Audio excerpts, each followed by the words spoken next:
I think in this world today in 2025, working seems like it's like a revolving door when it comes to, finding that talent and retaining it. Each of our properties also have like a display case where, in case they happen to be closed, if someone walks up, they can see everything that the property has to offer. How do you think AI is transforming? That's a great question, and it's one that I think you could approach one of two ways. You could be that old man sitting on the porch pointing at the cloud and fighting and being angry at what's coming, or you can embrace it and make it work for you. I think it's just wild. All the skills that you grab in your life, they always find a way of surfacing right back to the top. Welcome to the 80/20 Recruit podcast, the show that's all about mastering remote talent acquisition and retention.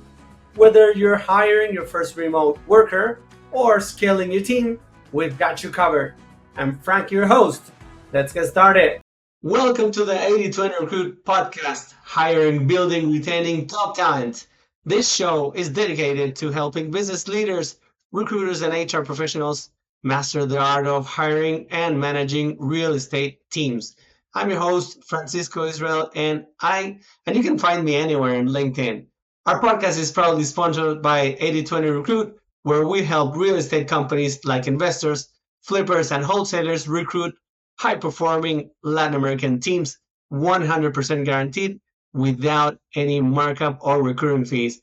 Today's guest is Matt Christmas, who is marketing director at Tropicana Properties, a management company dedicated to offering affordable housing to low-income families since 1999. Matt is also owner at Focus Photos EP. He specializes in helping small businesses shine through compelling visual marketing. Matt, welcome to the show. Hi, good morning. Thank you. All right, Matt. So we want to know everything that you can tell us about remote recruiting, retaining talent, especially in real estate. So the kicking off question that we ask everyone is, what do you think is the most important trend regarding recruiting and retaining talent in real estate? So that's a great question. That's something that, just like every other company, it's a challenge that we encounter daily. When it comes to the type of real estate that I'm in, it's multifamily housing. So we're looking at, helping people find homes at the apartments that we manage. So we are working diligently to find those new tenants. We're also looking to find, the right talent to help work with us. I think in this world today in 2025, working seems like it's like a revolving door when it comes to, finding that talent and retaining it. Our company recognizes those challenges too, so we've implemented, some pretty cool incentives. We've gamified it a little bit. I have a program that's actually soft launching, I think next week, that challenges different teams who have similar responsibilities to complete certain challenges, and then they can earn like a point or a point system, and we're calling it TropiCash, which is like Tropicana Properties point system. So people can trade that in for swag, they can trade in for paid time off, and just a way for us to do shout outs and show people that we appreciate them. I think nowadays, of course, everyone's looking for a job, but people want to feel needed and they want to feel seen and heard. And that's what we're trying to do. We want to make sure that, the right people that we're attracting, and we want to hold on to them, that they feel needed and seen and heard. So that's one of our initiatives for, working with that type of talent. I love it. Tell me more. Tell me more. Tell me a few examples of how can people trade points for TropiCash? Sure. So some of the point system, or some of the challenges, for example, selfishly, I'm in marketing, so I want a little bit of that return on that investment. We manage 40 something different properties, so that's 40 something different property managers, and that's 40 something different faces for people to meet and interact with when they walk in, one of our offices. So I have challenged property managers to do, to ask for Google reviews, or if someone's really happy. Let's say they've gone above and beyond, which 9 times out of 10, our people are good. They do go above and beyond. And sometimes there's a lot of unsung heroes, and we'll find out about these amazing things that they do months down the road. And I'm like, why not capture it when someone's really happy right then and there? I hear a lot of really great things where a tenant's like, I had no idea you could do XYZ. Thank you. What can I do to say thank you? And usually our managers are like, well, that's my job. Of course, it's our job. We pride ourselves in customer service, but never hurts to say, hey, if you're so happy and you really like it here, do you think maybe you could talk about it like on a forum like Google or Facebook or Yelp and just let people know that we do have some good people here? So they seem pretty excited for that. And the tenants that we have are awesome.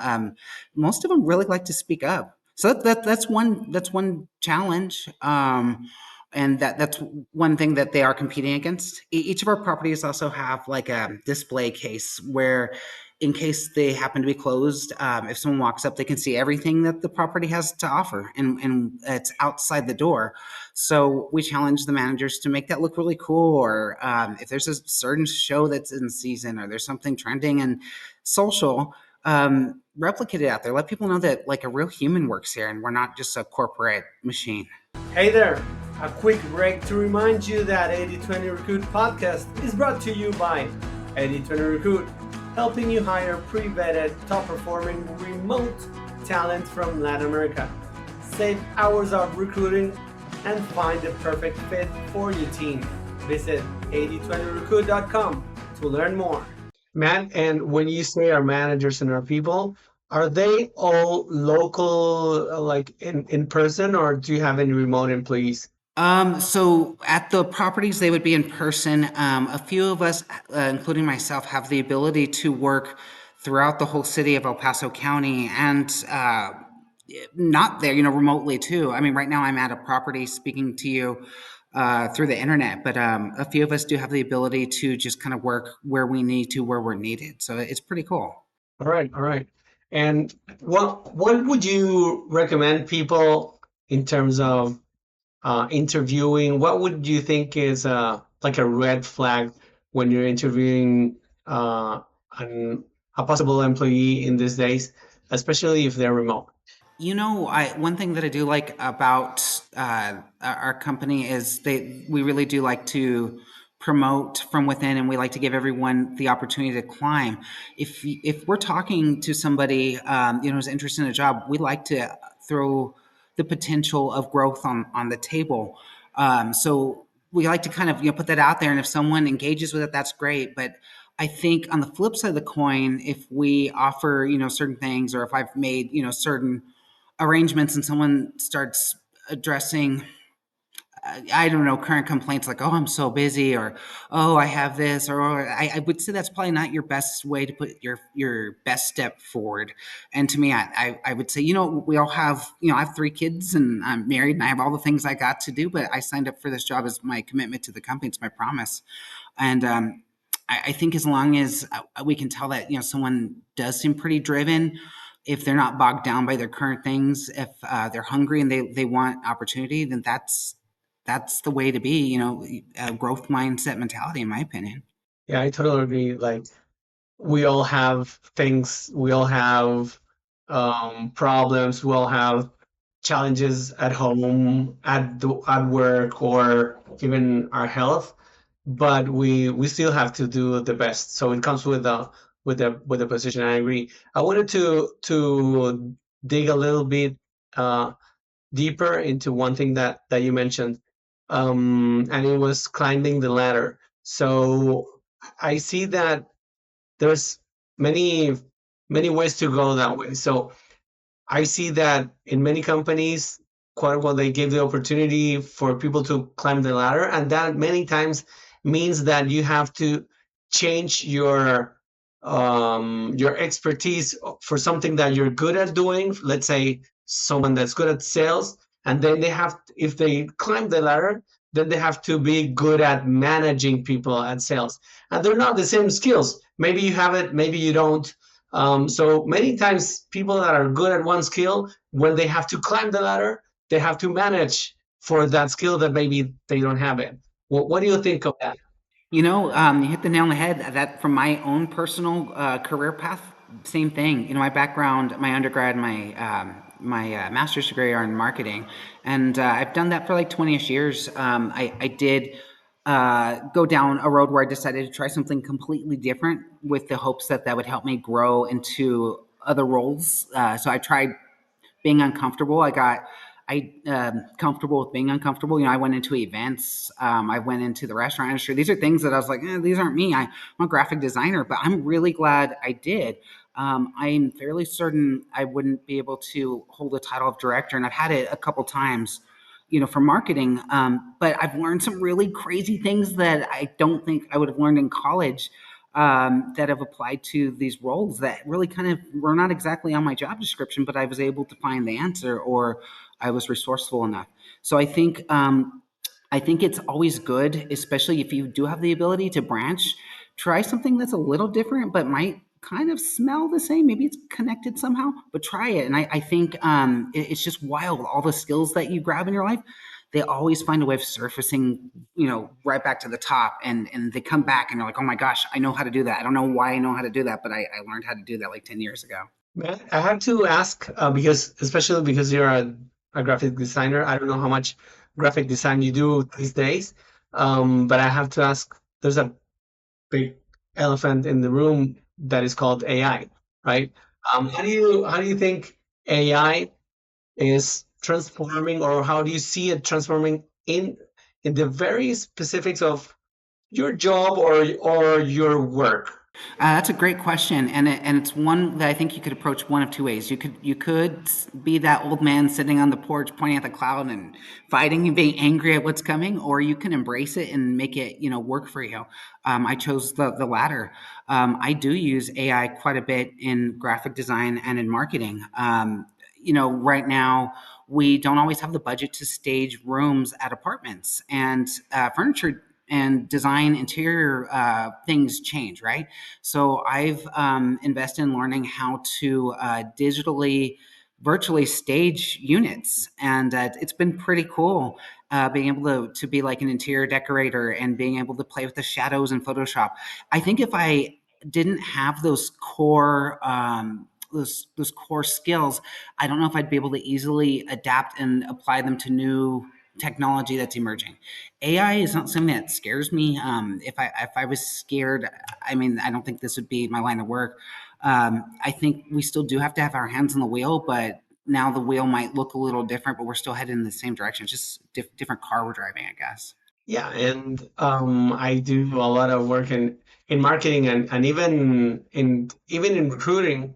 AI is an amazing note taker and job description maker and some ideas for marketing campaigns and stuff like that. Where I'm going is that we don't have to be scared to be replaced.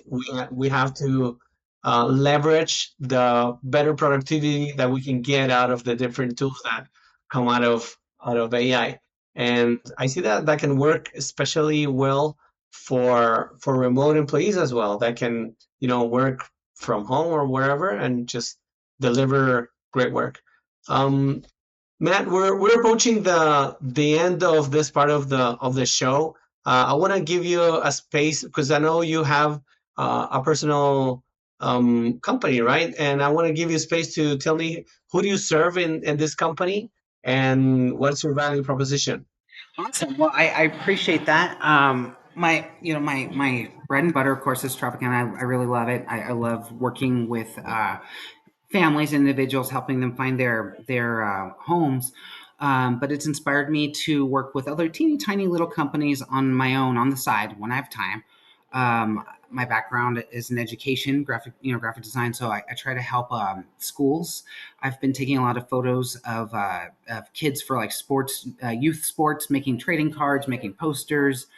I've been helping people, showing them how to do the digital staging, and then just regular design and photography. It's just kind of what I do on the side outside of Tropicana when I have some time.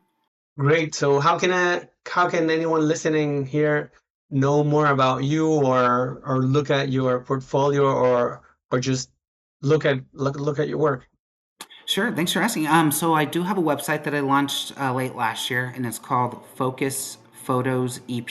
EP is for El Paso. That's where I'm located. FocusPhotosEP.com. You can see some of my latest work there. And I'm not gonna lie, though, marketing is my love and my passion, and I think I do a good job for others. I could do a better job for myself. I'm so busy creating content for the world, and then I go look at my Instagram. I'm like, this is sad. I have the ability. I just gotta find more time. I wish there was more time in the day. I know, I get you perfectly. But you'll get there, you'll get there. Anyway, this is a wrap for today's episode. So thanks a lot, Matt, for sharing your experience. I hope we will be in touch more. And as you heard, you can learn more about Matt. I learned about him in LinkedIn. He has a great profile, so you can search him right there. And if you enjoyed this episode, make sure to subscribe and leave a review. And if you're a real estate leader and you want to be featured, be able to apply at 8020recruit.com/podcast.